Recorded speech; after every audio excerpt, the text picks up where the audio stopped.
You're listening to the Multiverse Fan Cast, proud member of the Misfit Faction Media Network. All right, then. On with the show.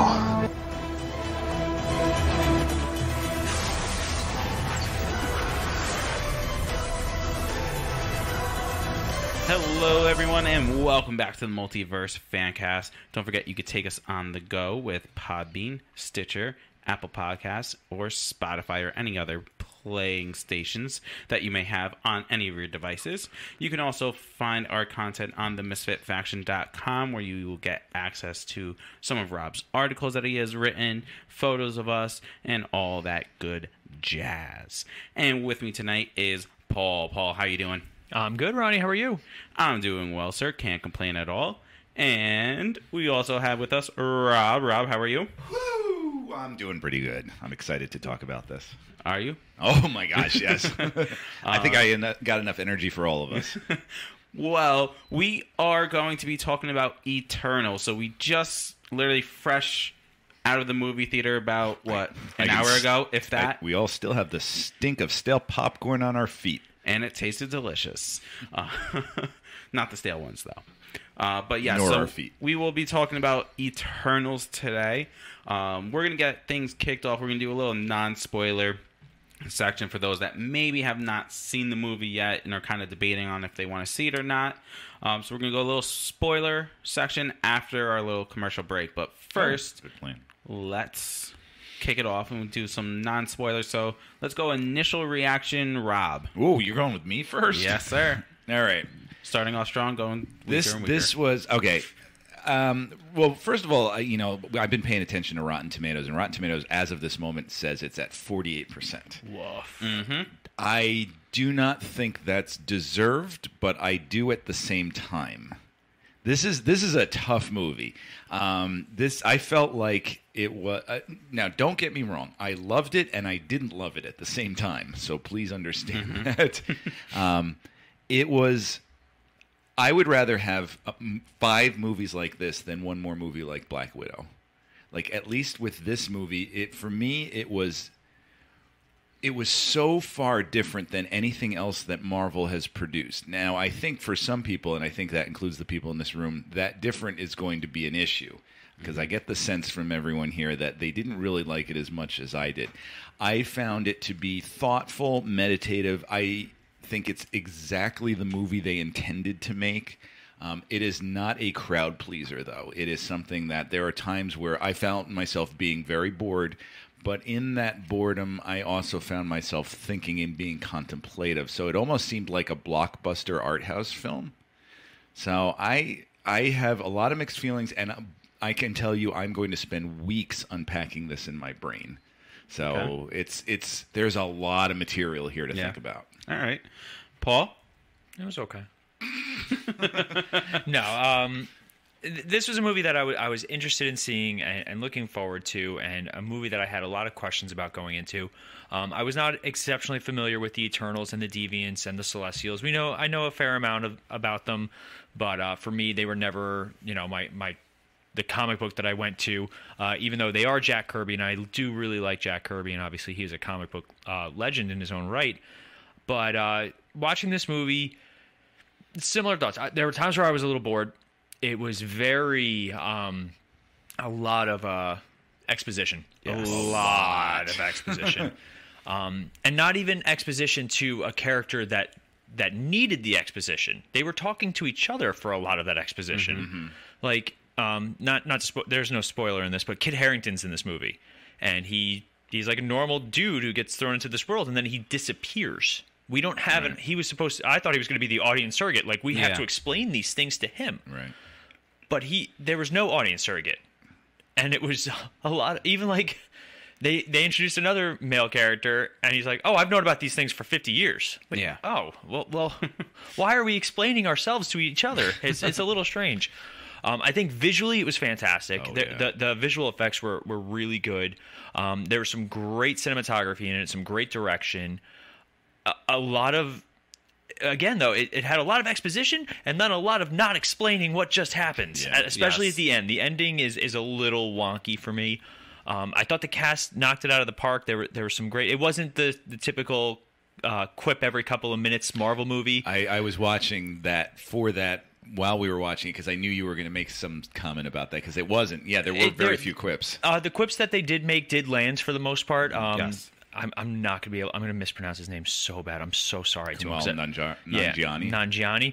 Yeah. He plays Kingo, and he was hilarious in it, and he was a lot of fun in it. He's the comic relief. And because I liked him on Franklin and Bash from years and years ago. That was one of my favorite... I don't know. What is that? Franklin and Bash was a TV show with Mark Paul Gosselaar and Breckin Meyer. They play lawyers, and he plays like their nerdy research guy. Oh, okay, yeah. I know him from The Big Sick. Oh, yeah. But for me, this movie was... it juggled a lot, and unfortunately it did not answer a lot of the questions that I was really hoping it would tackle. Yeah. Ronnie? All right. You two are kind of nice. No, we're just realistic and observant, unlike yourself. No, trust me. I was quite observant, and I observed great special effects, good humor. That's it. It was 2 hours and 37 minutes of trying to keep my eyes open.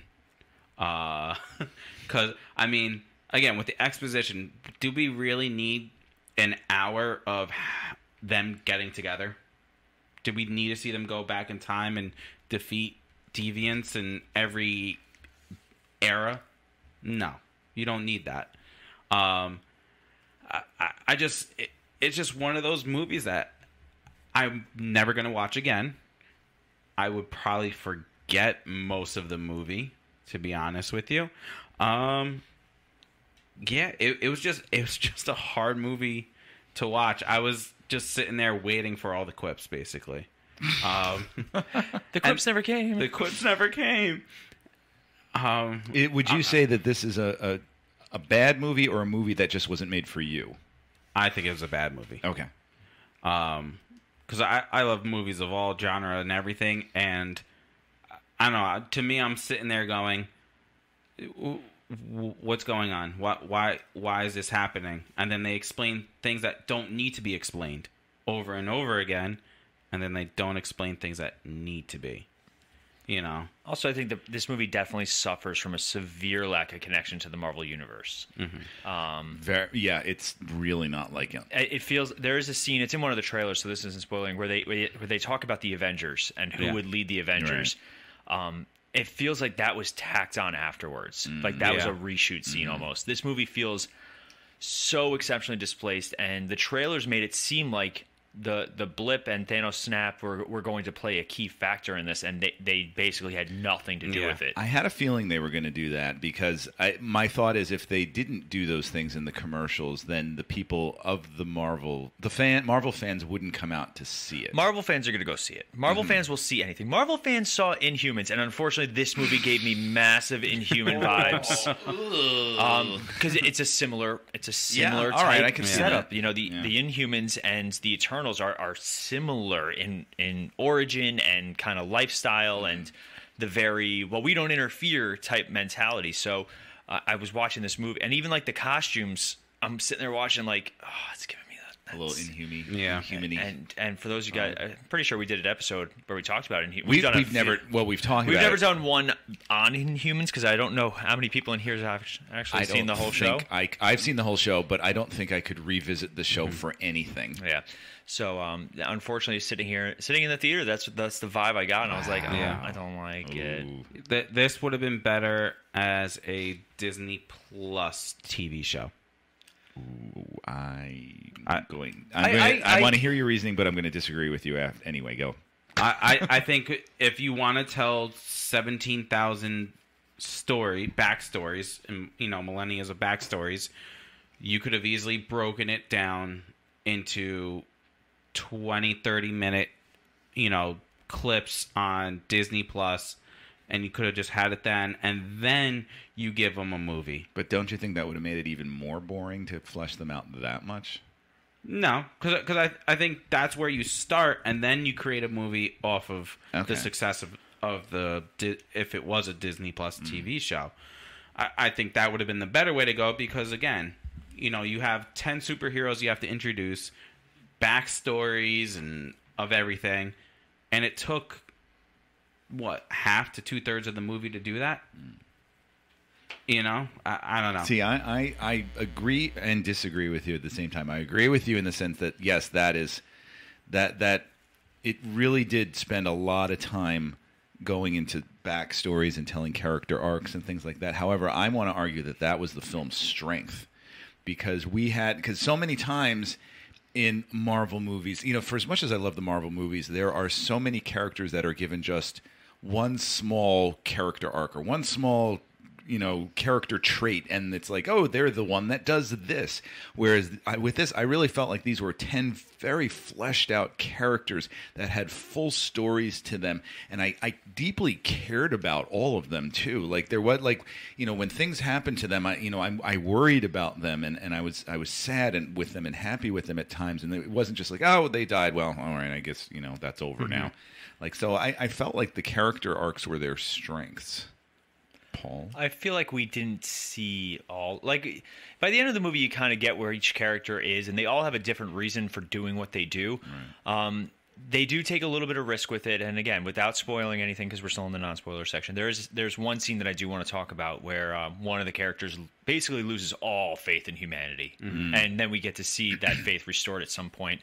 For me, like I said, I feel like this movie, they could have had a lot of fun with the Eternals, who are basically these beings that are only there for one job, and the job's been done, and now they're just waiting to go home. Right. They could have had a lot of fun with scattering them throughout the Marvel Universe. That people forget we also have, this is the 26th film in the Marvel Universe or something around there. Somewhere around there, yeah. They have all these, like, I would have loved to see one of the characters in the background of a shot in Captain Marvel or Captain America. Yeah. All these movies that have spanned throughout, you know, the Marvel Universe. And like they're making it seem like the Eternals are this giant important force, but they're not. They were at one point for the one job that they had. But you know, Kit Harington in the trailer, he asked the question, "Why didn't you help with Thanos? Why didn't you do this?" And they don't really tackle the ramification. They do for some characters, but not all of them. And I feel like there's a lot of lost opportunity, because especially when you find out what these Eternals actually are in the course of the film. See, I feel like, and this was a discussion I had in my car ride on the way home with my family, was that there was so much packed in, but so much at the same time left out. Like there was a lot of like motivations that were clear, but then the development of those and how the people got to that was kind of rushed a little bit at times. And, you know, it's already almost, you know, 20 minutes shy of a 3-hour movie, so I guess there's only so much you can do. So maybe Ronnie's right, a television series would be good, because then you can really spend time getting to know all of them. Well, there is one way that I think that this movie would have benefited from a plot point being changed, and when we do spoilers, I want to bring it up and see what your thoughts are on it. Okay. All right, awesome. I really felt like, and this will be, I think, biggest thing about this film, which is what I loved, was that it was the most human Marvel movie I've ever seen. Like, these were actual, like, I felt like these were actual people that were struggling with real things that happen in life, that were conflicted, that were not perfect, that had, you know, character traits of people that I can identify with. And to be honest, knowing the director, Chloe Zhao, that doesn't surprise me. You've never mentioned her. That's weird. You've never mentioned how much you like Chloe Zhao. I deeply admire Chloe Zhao. I've seen, this is only like her 4th movie, I think it is. Nomadland was her one before that. Then she did The Rider, Songs My Brothers Taught Me, and I've seen all 4, and so I've seen the entire Chloe Zhao au revoir. But she brings a humanity to her characters that I think Marvel doesn't do too much. I mean, if you think about like Black Widow, like I'm thinking about, I couldn't even tell you her name, Vanessa Pugh's character in Black Widow, her sister, Yelena. I love that character, but I know like 2 things about her, and I couldn't talk. That she's going to be set up for the new Black Widow show. I also, like, in the car ride on the way home, this conversation came up, is that I think that years from now, looking back, we will see how this laid the groundwork for so many other future things in the Marvel universe. You know, because I feel like, you know, especially with certain moments where that have huge ramifications on the entire planet. But see, that's the problem. it's very rare that we get to see those ramifications. And I'll discuss it at the end, but or when we do spoilers. But there's a lot of potential ramifications, but I feel like nobody's gonna bring them up. I'm hoping that it doesn't stop here. I'm hoping that there's more. All right, that's going to wrap us up for a non-spoiler section. After our commercial break, we are going to go into some spoilers. But first, a quick commercial break. Today's episode is brought to you by Raise Energy Drinks from Rep Sports. Whether you're trying to crush your afternoon workout or just need a little extra pick-me-up, Raise Energy is just the boost that you're going to need. So if you go to repsports.com and any product that you order, enter the code MISFIT89 at checkout to receive 15% off. Anything that you guys buy from that store helps our network grow, and we fully appreciate everything you guys do. That's MISFIT89 at checkout, repsports.com. And welcome back. We hope you had a nice commercial break, listening to the soothing voice of Paul. Talking about Rays. Oh, yeah. But I do love Rays. Yeah, right? I love it so much. Yeah. Soon you'll be able to buy that on our website. Yeah, soon. Soon. Yep. Soon you're going to find out Big about things some coming. other things we love. Yes. All right, so we're going to jump right into this. Again, this is going to be spoilers for Eternal, so if you have not seen the movie yet, give us a little pause right here and come back to us after you have We need a seen the movie. spoiler sound. We did. It was the commercial break. No. Your sound effects have not tested well, audience polling. Just let you know. Yeah, no. I didn't see the results of these polls. I'm the producer. It's fine. Don't worry about it. All right, so let's jump right into it. Yo, there's a full-on sex scene in this movie. Yeah. Finally! Yeah, and you know what? He lasted a little bit longer. Wait, what? Wow. Anyway. Wow. Yeah, so we had Superman in the movie. All right, so we're gonna address it. First, let's get back to the sex scene. I do actually, as much shtick as it is right now. I read an article, just brought it up a few months ago, called "Everyone is Beautiful and No One is Horny," and it was about the Marvel universe and how everyone is just so good looking, but yet no one is attracted to one another. I find it very interesting, also though, that if I was immortal, like, what other ways would I spend my days? Like, you know, because it's interesting. All these Eternals kind of pair off. They almost like all have their own person, and like they do acknowledge it. They're like, when is this a thing? We're very uncomfortable. But in this, there's a sex scene, and there's not nudity, but they're nude in this scene. It was a little risque. It was very clear what they were doing. Yes. What were they doing? I'll draw you a picture. They were cuddling. They were cuddling on top of each other? Yeah, right. Weird. But Superman and Wonder Woman. All right, so apparently Chloe Zhao was highly inspired by, not to get too specific, but Zack Snyder and Man of Steel for Icarus. And like she said it, she literally said that you know, she very influenced by Zack Snyder's interpretation of the character, saying it's like the best interpretation, or the modern interpretation of Superman, which I read that and I was like, oh, interesting. Because I know Chloe Zhao, I think she was supposed to do a DC movie. Wasn't she? She was supposed to do New Gods. Of Anna DuVernay. I thought she was supposed to do New Gods. No, that's Anna DuVernay. Ah, close enough. Yeah. But yeah, all right. So let's put it out there. This was the movie. You find out that Icarus is kind of the quote unquote bad guy. Yes. I thought it was going to be Angelina Jolie. I did too. And that she was actually going to be the leader of these new Deviants or something along those lines. But they could have taken the new Deviants out completely. Yeah. And had it instead be a mystery. And I hate to... Which ones are you classifying as the new Deviants? The ones that get thawed out in the ice and that they're fighting... I see what you're saying. Yeah, okay. So basically we find out in this movie that they defeated the Deviants thousands of years ago, and now they're just sitting on Earth waiting. Yeah. Waiting for... The order to go home. Again, all stuff that they teased and didn't pay. This movie also gave me really big Age of Ultron vibes. Yeah, because a little bit. Age of Ultron is a movie that has grown on me since seeing it. But have you seen a doctor about that growth? Don't worry about it. But my issue, a lot of people's issues with Age of Ultron was that it really was just a setup for the next series of movies. Yeah. Like, they had a whole scene with Thor and the Infinity Stones and that little pond that they had to cut. And, like, basically removed so much of it because everybody was like, this is just set up for the next movie. Like, this is all you guys are doing. This movie, like, they could have taken out these newer deviants that do end up being the bad guys and just had Icarus be the bad guy and have the plot. And I hate to take it too much from Watchmen, but almost like hey, an Eternal just died. We're not supposed to be able to do that. How did it happen? Yeah. And have that mystery instead play out. So then you would have that whole other minor bad guy of the deviant that evolves and keeps sucking them up. You'd have them. I wouldn't even. Gone completely. I could see that. Yeah. And because in all honesty, Icarus needed a distraction because he was still doing the mission. Yeah. The mission was to make sure that a Celestial was born. Right. So he could have killed Ajax, and then. Well, how? How does an Eternal die? They're not supposed to be able to in this continuity.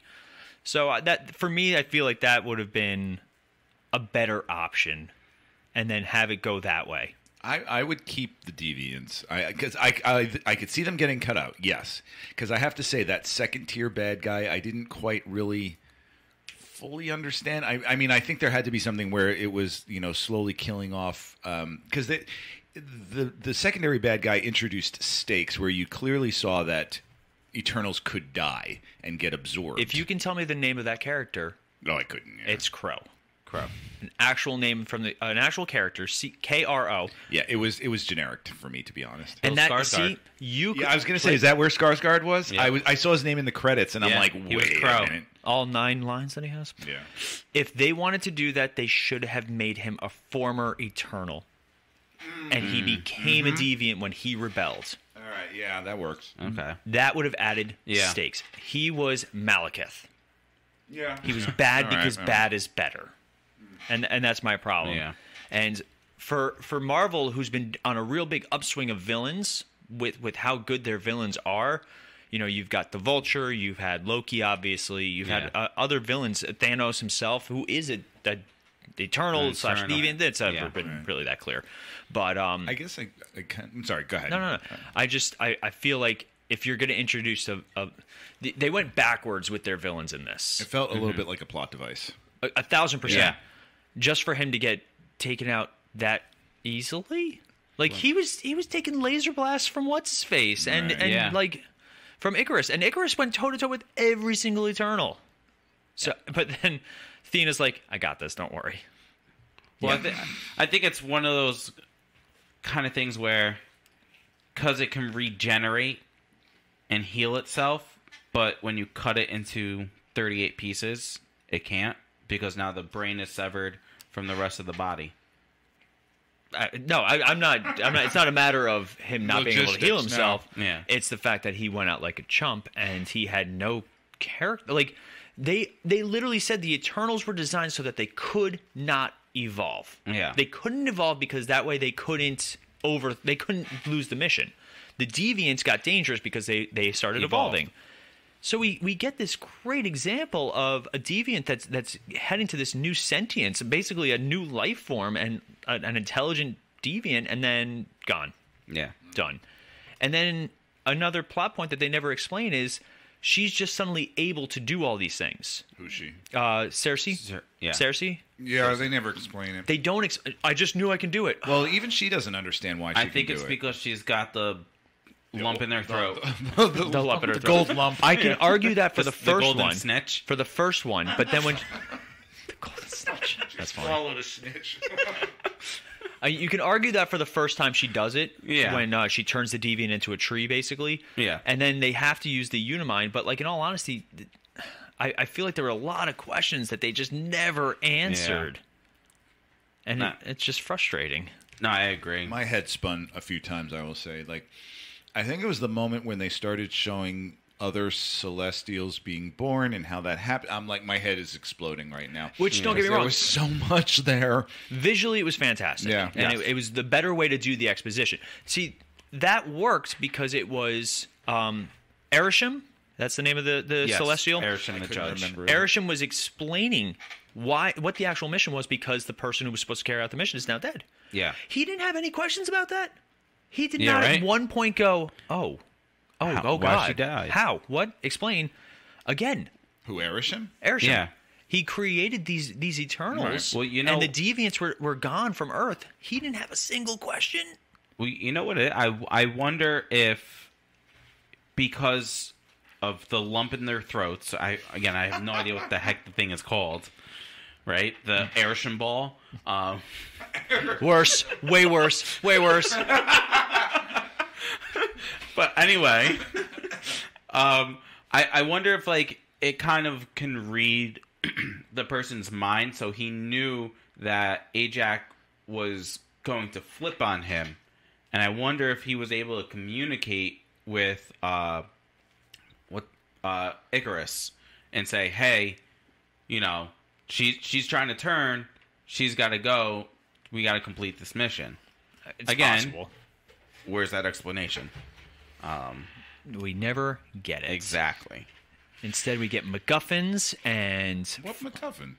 I mean, the emergence I'll count it as a McGuffin. We Yeah. have to stop the thing. Oh, the thing that wasn't a thing The thing beforehand. that wasn't a thing. The thing Before that this only movie. happens at this point all right, once all every right. billion years. Yep. And then, so Celestials have always been a big part of the comics. Like they've been around for forever. We've gotten glimpses of them in the DC universe, Right. but also, Marvel. In the Marvel Yeah. universe. Really, we had Nowhere, which was the head of a Right. severed Celestial. So Celestials can die also. Yep. We also had Ego, the Ego. living planet, who tells he's the first time he's like, I'm what's called a Celestial. So we never get that story, and he does the exposition too, Ego, where he's like, Yeah. I just kind of started existing, but it seems like the Celestials have some sort of consciousness when they're born. Yeah. Don't get me wrong, it was a great visual with the hand forming and then Yeah. the head. Yeah. Like that was really cool, and unfortunately, like there was always that fear that Jack Kirby's world, both in DC and Marvel, he has the New Gods in DC and then the Celestial. He's very big in like the whole giant, Yeah. bigger than life superhero type stories. But like there was always that fear of how they were going to be interpreted. That's why if you watch Fantastic Four and the Rise of the Silver Surfer, they didn't want to go full Galactus in that. They weren't sure how it would translate to film, and also they wanted to save it for a Silver Surfer movie.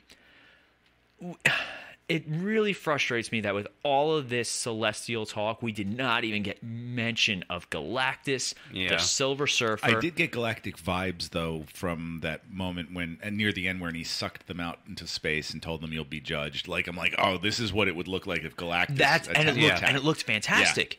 And even the shots of when she or Ajax were talking to him, it still looked really good. Yes. I was really upset, though, that during that exposition scene, that would have been the perfect time to be like, some Celestials were good, others not so good. And there's Galactus literally eating a planet.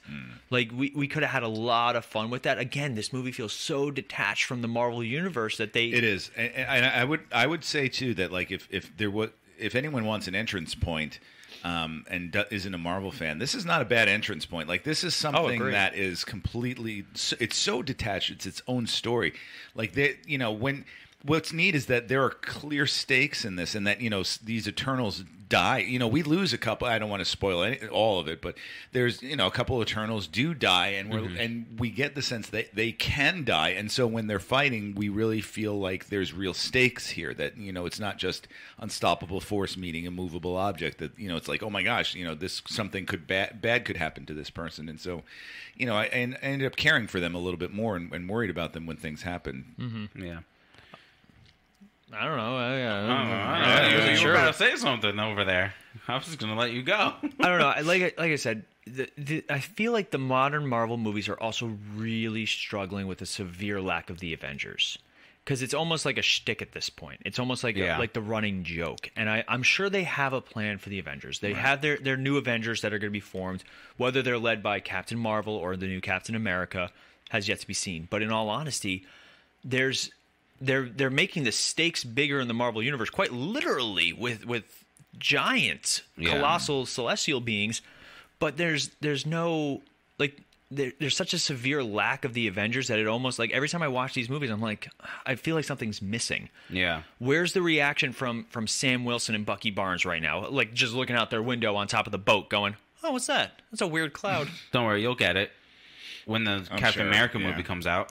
Again, You know what I mean? Well, no, yeah. and I'm with you. And like, in all honesty, especially now with with Spider-Man coming out in a month. Like we Yeah. are a Yeah, month 5 out, weeks away. and we still know nothing about the ramifications that that's going to have. Yeah. You know, because we have basically Marvel's traveling down this road with two very big story plots. One is cosmic, and it's going to affect Earth, but not nearly as much. Yeah. And then one is magic, which they're saying is going to definitely affect Yes. the Earth. And apparently Doctor Strange is a well-known superhero because they Yeah. refer to him by name in this. Yes. Oh yeah, because Yeah. he says, "I think you're a wizard like Doctor Strange." Yeah. Which was very reminiscent of the Bucky and Sam conversation in Falcon and the Winter Soldier, where he's like, he's like, no, wizards have hats. Oh, right. Like, Yeah. that one of the big three: Yeah. android, wizard, or alien. So for me, like, I it's really bothering me how, like, because we went from having so much Marvel connected because we look for that stuff. That's what we get excited about. Yeah. All the different Marvel things.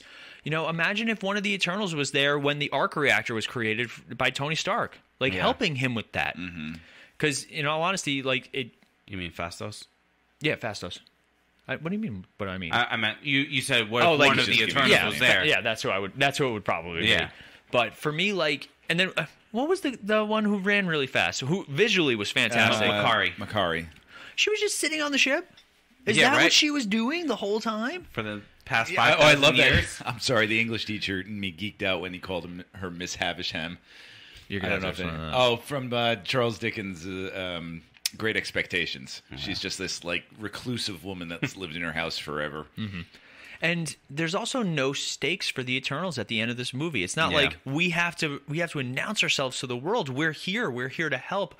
None of them woke up the next day going, well, now I'm going to start helping people. Yeah.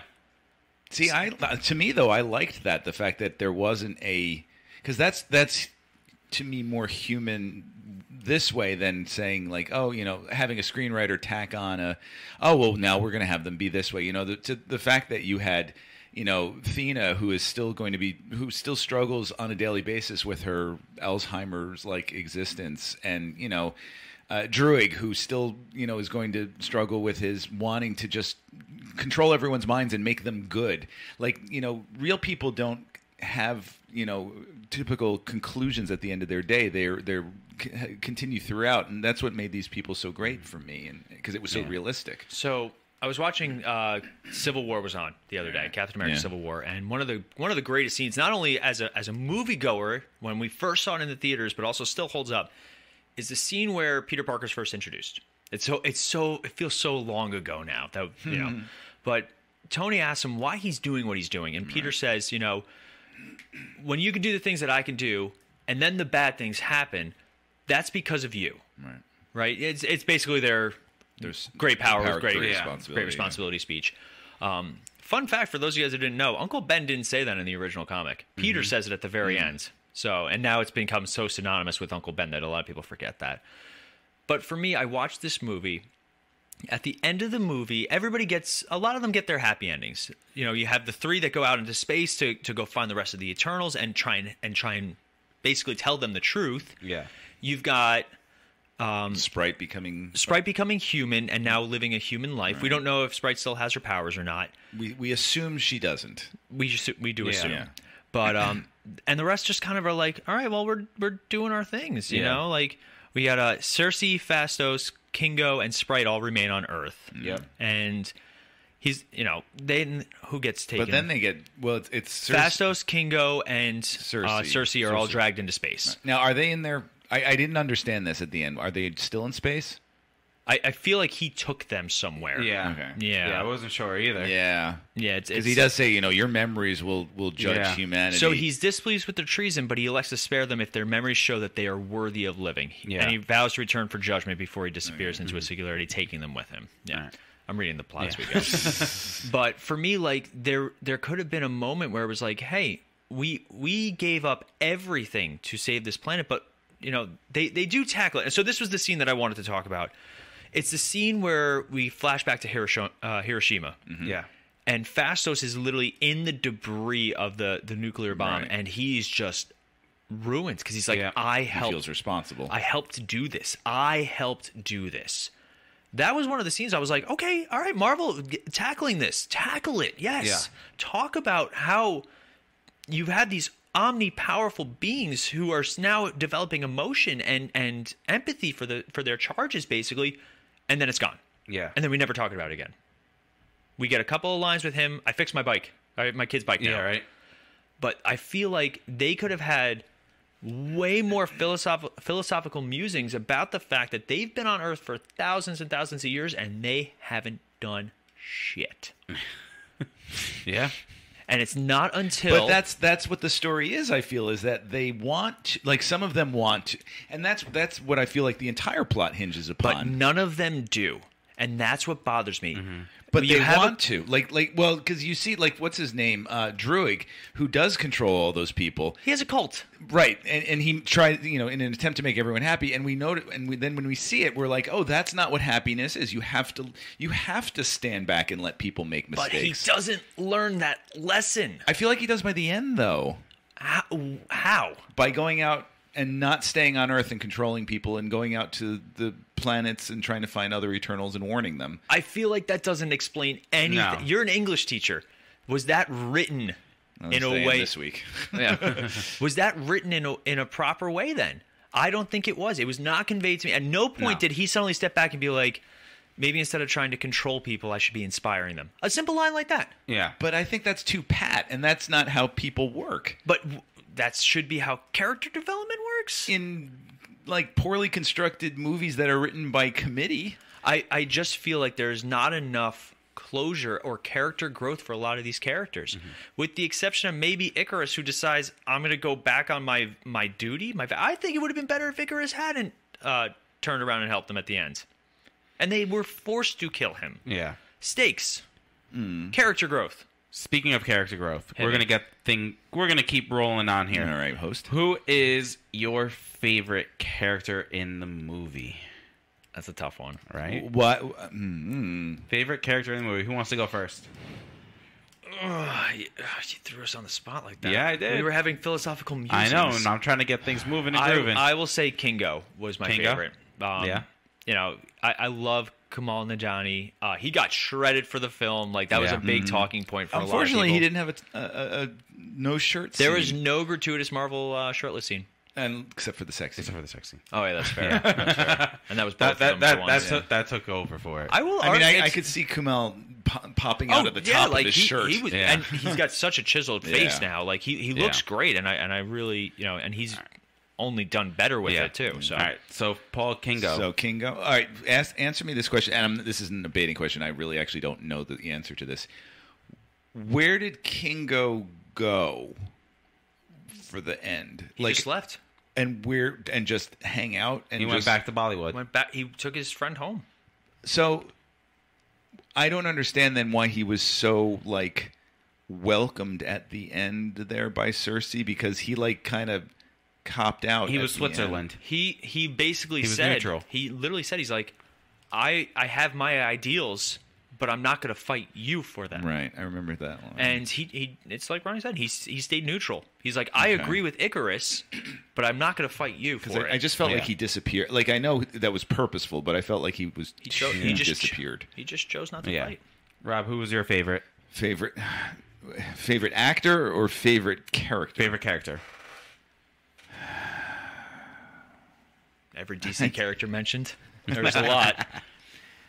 I really liked Gilgamesh. Yeah? Yeah. He was just so cool. And like, well, I mean, first of all, the fact that he's, like, and this is something I loved a lot about the movie, is that it intertwined so many different myths into this that have appeared in so many different cultures. That was a really cool idea. Yeah, and the fact that he's the Gilgamesh, like, and Gilgamesh, for anyone who doesn't know, Gilgamesh is like the one of the very first stories ever told, and in fact, most stories can be traced back all the way to the stories of Gilgamesh and Enkidu, and to have a character actually be Gilgamesh, and he was just like. He was so sweet in the way he was dealing with Thena and helping her to like not freak out, you know, like because Athena has The sun's getting low. I wanted somebody to say it. sun's getting real low. You know, Athena would it was implied that she had kind of a form of Alzheimer's because her brain had been wiped so many times, and so she kind of shut down and became violent at times. And he was like so nice and sweet and like talking her down and not blaming her or anything, and trying to control her. And then he like had this little off the grid life with her in the desert where he makes pies apparently, and beer from his own spit. Yeah, right. And chewed corn. But I really loved him and his character. Yeah. All right. You? For me, it's either Fastos or Karun, Kingo's manager. Because he was the audience surrogate. Yeah. But see, not my favorite audience surrogate of all time. No, but he was not at all. He was fun. But like, if I was in that situation, I'd be like, "Ooh, let me record this. Oh, let me record this." Like with my 17 you know what cameras. that I like too about that character is that he could very easily have become the one that everyone pokes fun of. Yes. And we all laugh at. Yeah. And I don't feel like as an audience member we were ever laughing at him. No. Like we laughed with some of the things he did, but I think that's also another wonderful aspect of this film is it has such respect for all of its characters. Yes. All right. Now let's flip it. All right. Who was the worst character? I'm not going to say worst character in that I didn't like him. I'm going to say worst character is as in pure setup and not utilized to my. I know who you're getting. It's Kit Harington. Oh. I feel like. Crow. So Dane I was. Whitman. What was it? Dane Whitman. Yes. So I was not a Game of Thrones guy growing up or watching it. I know my producer Melanie is, and she watched the whole series. Yep, here too. And unfortunately, that's one of those shows that I heard such terrible things about the ending that it didn't. It made me not want to go back and start it. It ruined everything. And that's the thing. So he was a pure setup for the next movie character. Yeah. That's like literally he just disappeared. He FaceTimes with her halfway through the movie, and he's like, Yeah. "I'm gonna get this sword." And supposedly, just he gets. I think who looked it up? The voice. Mahershala? Yeah. Supposedly, the voice that stops him from picking up the sword is Mahershala Ali. So I wonder if Dane Whitman's going to be in the Blade movie. Until the next Eternals movies come out, who knows? Because possibly. I don't know if this movie's getting a sequel. Even though it says the Eternals are going to return, it really depends on. Doesn't mean there'll be a sequel. They could be in a different movie, but who knows? Rob? I might say Ajak. And here's why I thought Salma Hayek might have been miscast. I didn't like her in that role. I thought she was too... Like, when I watched her, I felt like I was watching Salma Hayek. Well, originally she didn't really want to do it. She was a little hesitant about taking the role. And you know what? I think because she has a very modern look to her. Because I have to say, when she was dressed up as sort of like on the horse as a cowboy, I'm like, yes, that's it. She looks awesome in this. But when she was in like her full-on Eternals outfit, I'm like, she looks like weird. She's cosplaying. Yeah. She was one of my least as well. But Druig, I think is my least favorite. Wow. I think Really? it's between him and Sprite. I think it's just something about the big babies that will always want it their way. If they can't have it their way, they're going to throw a temper tantrum. And I can't. That's you. No, it's not. I don't know what you're talking about. That's definitely not me. Okay, now be quiet so I can talk. Yes, sir. I can't stand people like that. That if I don't get it my way, I'm gonna throw a temper tantrum until I can get it my way. You see that with both of those characters, really. I think more so Sprite, especially towards the end, where she ends up trying to kill and almost killing Cersei. And then another character that they're like, it's okay. Yeah, right? It's fine. Granted, they're also thousands and thousands of years old. I don't really think that They've hold had on a to grudges. squabble here or there. I love Druid, but I was surprised at his character because and I don't know how to say his name, Barry Cowgan. Barry. I love that actor. He is every time I've seen him in something, he has played such a despicable character. Yeah. Like I'm thinking of a movie he was in called Killing of a Sacred Deer, where he was so creepy. American Animals was another one where he was just a horrible person. So to see him play someone who like believed in wanted people to be good was such a big, huge change of pace for him. I do have to say something else though before we get to Paul's. Makari. Yeah. I thought she was incredibly underutilized. Like, I don't think she had enough of a story. Like, she just seemed to be the one that was in love with Droog. Yeah. Like, she was the Flash. I loved her too, and I loved the fact that they had an actress in the role who is actually a deaf actress playing that. That's when the first, I think that might be the first deaf Marvel character we've ever had and deaf actress we've ever had in the Marvel universe, and she was amazing. But I wanted more story from her. Okay, all right. Now Paul's turn. I already said He that. already said. Who'd you say? Who's your least favorite? Kit Harington. Yeah. Oh, okay. It's like you don't even pay attention. Gosh. All right. So I think we're getting close to the end. So why don't we do our Star City rating, and if we have any other comments, we can give them in our Star City rating. I went first before, so he goes. What do you mean you went first? I went first when you're like, what did you think about this movie? But he also went first for the characters. Fine.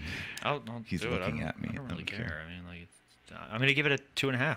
Okay. All right. I think Right down the middle. right now, yeah, I think there's definitely room for improvement or a lowering of my score. Either way, Disimprovement. I want to see it again.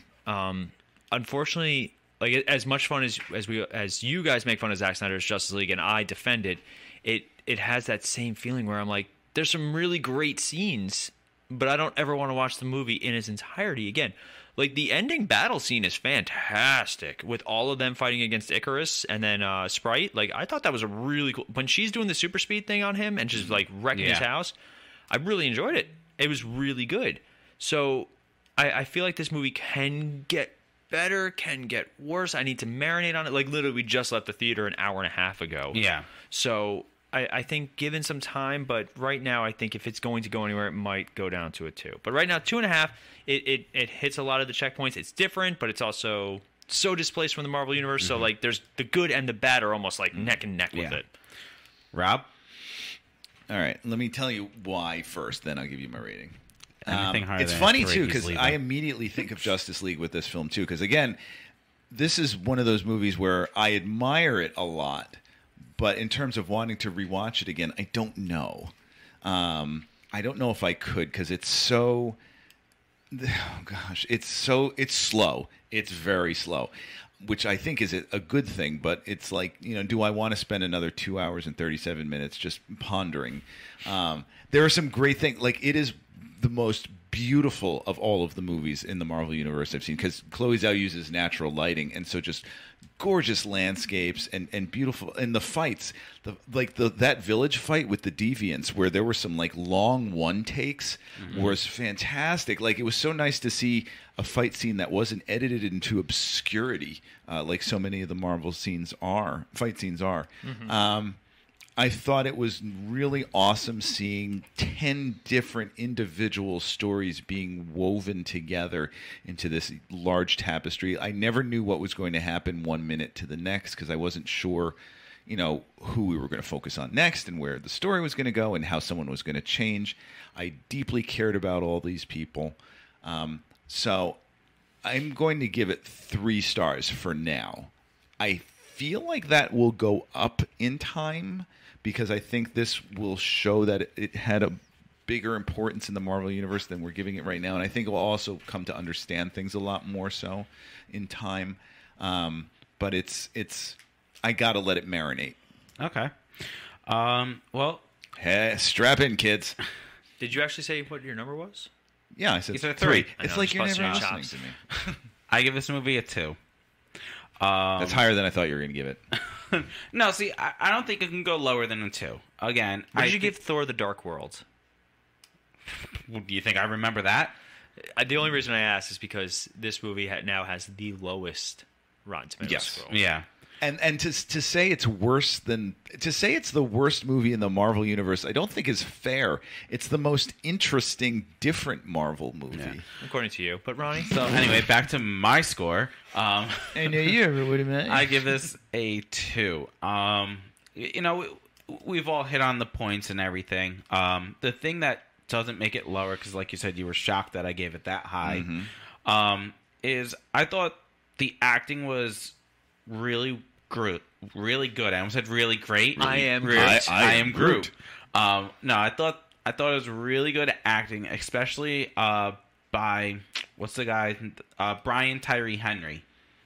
He's the one that plays Fastos. Okay. Oh, yeah. I thought the way that he can emotionally connect to the audience was great. By far, I think he was the best, actor, out of everyone on screen.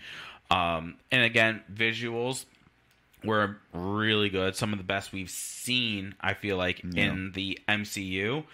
But it just falls flat because it's over 2.5 hours of dragging you through exposition and everything that, is needed, but not as much. It doesn't need to be an hour and a half of exposition, and then only an hour of the story that we're here for. Can you agree to this, that this movie does not play it safe? I can agree with that. Okay. It definitely does not play it safe. I mean, Because this, I felt like this one was really shooting for yes. home runs like crazy. Did it score them? I was going to say, I think that's the downfall. Yeah. They went up to the plate trying to hit a home run with every swing, and they might have only gotten like 1 or 2 out of like this, 10 or more attempts. So I think that is why. Another thing that kind of saves it is having Pip in the movie. Pip the Troll. Really? No. That's your saving grace? Just kidding, I'm kidding. Voiced by?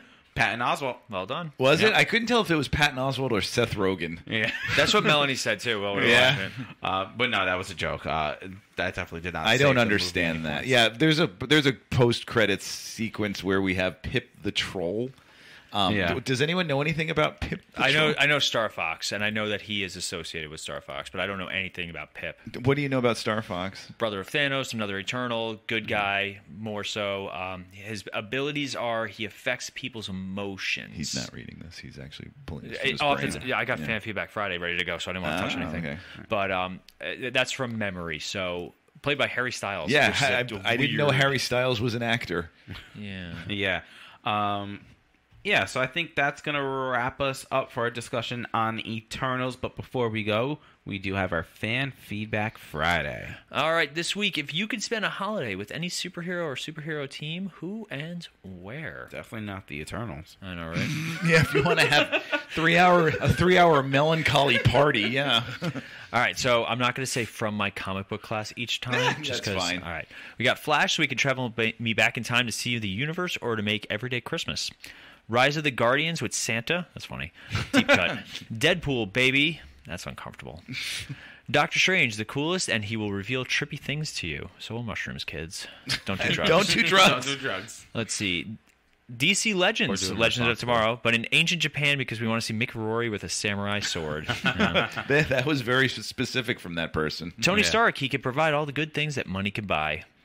Christmas at the Wayne Manor gonna be awkward. Hold on, Mike. Hold on. From my comic, Spider-Man, just because he's a teenager. See, they were all like, "Yeah, we're teenagers and we want to hang out with another superhero teenager." See, that's normal for one of us to say it. A little weird. Yeah, right. The Teen Titans at their headquarters from Teen Titans, the TV show, the cartoon. Yes. Not Teen Titans Go. Captain Underpants. I'm not saying the theme song. Tra-la-la. I hate you both. Guardians of the Galaxy, The Tick, Spoon, and the X-Mansion, and Arbor Day with Groot. Arbor Day. That's hilarious. That is good. That's well done. That Well done, was Anthony. a good one. But yeah, so that's going to wrap us up for tonight. Paul, how can everyone reach out to us? With both hands. What if they only have one? We'll take what we can get at this point. Okay. No, you guys can reach out to us on Facebook. Keep an eye on our Facebook, guys. We're going to have a big announcement coming in the next, hopefully, week? Question mark to Yes. Ronnie. It's either going to be some sort of video or some sort of bonus episode. We're not sure which one we're going to do, but there will be a big announcement coming in the next couple of days, so make sure you guys keep an eye out for that. Our Facebook is the Multiverse Fan Cast, and also keep an eye out on our Facebook page, the Misfit Faction. That's where you're going to see some interesting new things in the next couple of weeks. We also have our website, themisfitfaction.com. We have our YouTube, which is the Misfit Faction Media Network, and our Instagram, which is the Misfit Faction. Keep an eye out on all those guys. There's going to be a lot of big announcements, and hopefully before the Thanksgiving break. Good job, bud. Thanks, man. I made it all up. Don't we all? kind of. But we do have big announcements. Like, comment, subscribe, Yeah, share. no, that's actually true. That's all real. Yeah, that's real. All right. Again, thank you all for joining us, and I'm Ronnie. I'm Paul. And I'm thinking about smorgasbord, and I'm Rob. And we'll be back in a flash.